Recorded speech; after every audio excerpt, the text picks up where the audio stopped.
From NPR News, this is All Things Considered. I'm Mary Louise Kelly in Washington. And I'm Elsa Chang in Los Angeles. On Capitol Hill today, former Trump officials testified for the first time since the January 6th attack. Taking center stage at the House Oversight Committee hearing, bitter exchanges like this one. This is a very recent reversal of your testimony. Absolutely not. That's ridiculous. You're ridiculous. That was Massachusetts Democrat Stephen Lynch in one of the sharper exchanges of the day with former Acting Defense Secretary Christopher Miller. To tell us more about how today unfolded, we are joined now by NPR congressional reporter Claudia Grisales. Hey, Claudia. Hey, Elsa. So it sounds like a pretty intense day. Just to be clear, this is the first time either Miller or the former acting attorney general Jeffrey Rosen has testified on the insurrection, correct? That is correct. And yes, it was indeed very intense at moments like the one you just heard. Both Miller and Rosen, while condemning the deadly breach from the insurrection, they were steadfast in their defense of their responses that day. And as you heard there at the top, Miller was ready to bat down accusations questioning that. We also saw this when Illinois Democrat Raja Krishnamoorthi said Miller partially owned the mayhem of that day. Let's take a listen. You were AWOL, Mr. Secretary. You were AWOL. Remember, that's completely That's completely inaccurate. As you said before, you have responsibility for everything. Something goes wrong, quote unquote, I own it completely, 110%.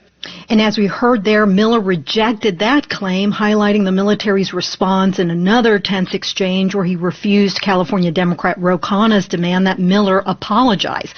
Khanna said Miller's testimony was the most offensive witness statement he's ever heard. Wow. Okay, so how did Republicans respond to all of this? Well, they wanted to focus on Democrats, and they accused them of trying to revise the narrative of what happened on January 6th. One of those members, Ohio GOP Representative Jim Jordan, asked Rosen to weigh in on whether the election was stolen. He said that he didn't believe so. Let's take a listen. And I think it's really necessary and important for all of us to find ways to restore our citizens' faith in the electoral process and in our representative system of government. So with Republicans focused on these false claims, it was really a reminder of the alternate reality that some are trying to push in this continuing effort to defend Trump and his supporters on the day of the siege. Now, I understand that this hearing, it's part of multiple investigations going on in Congress right now about the insurrection in January. How does this probe figure into all of that? Well, it's a reminder Congress is facing a very tall order to reach any significant reform to ensure a breach like this never happens again. Everyone seems to agree on that, but the parties have yet to agree on how to get there. And there's a divide even in the GOP on this, as we've seen with Congresswoman Liz Cheney's removal today as the number 3 House Republican.